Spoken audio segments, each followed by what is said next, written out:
The minimal design of Audit Assistant is a reflection of we're only putting in features that we think are going to be useful, really useful. So if there's another way of doing something already in the product that is only maybe a little bit harder than if we actually had a feature, we leave it out because it makes overall a better experience. You're not going to be bombarded with thousands of buttons and options for these weird little obscure things that only a tiny percentage of people are gonna need.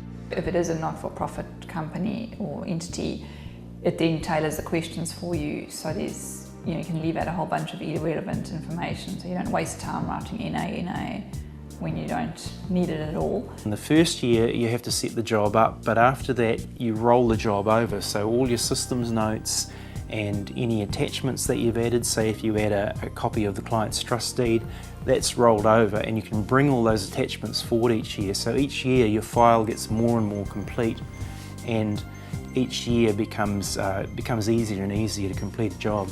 In the second year you get a lot of time savings because you've already answered a lot of it, it's all still there, it automatically rolls forward, and all you have to do is review it and click the arrow if you want to bring the information forward. So it saves a lot of time, particularly in year 2. At any point that there is some correspondence you need to have with your client, we'll provide a default letter that you can tweak, but we'll try and shape that letter based on other information you've put into the system before.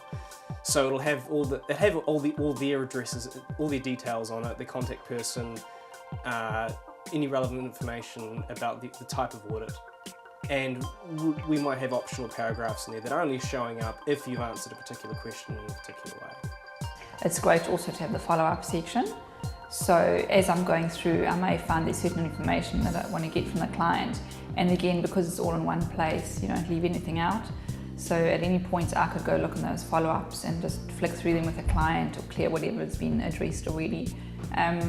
So yeah, it's definitely come a long way in the last few years, and I feel quite confident that we've got a whole product. We've done an audit thoroughly and made sure we've addressed all the niggles that you find along the way. Usually we develop entirely based on user feedback.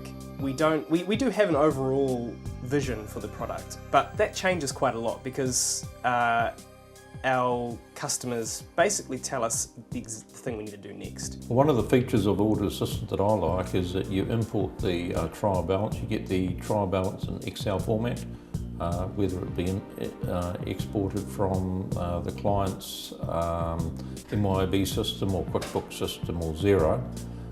You can then put that into Audit Assistant in Excel format, and that forms the basis of all your lead schedules, which is effectively your working papers. The best upgrade recently has been one where you can roll back the file, so that if you do make a mistake you can roll it back to a previous version. That's fantastic, so you can actually confidently try out a new feature and then roll it back if you've not done it correctly. I really like using the risk assessment tool that's been implemented in the last year or so, where you can specify which account balance it is that's the risk, what the nature of the risk is, and how you're going to address it. And then the newer addition is to be able to link that to a work paper, so you don't have the risk of losing all the work you've done and not actually addressing those risks throughout your audit. Generally, we go from having the deluge of emails come and telling us we need a feature to something implemented on our system within about 2-3 days. That's the kind of speed we work at.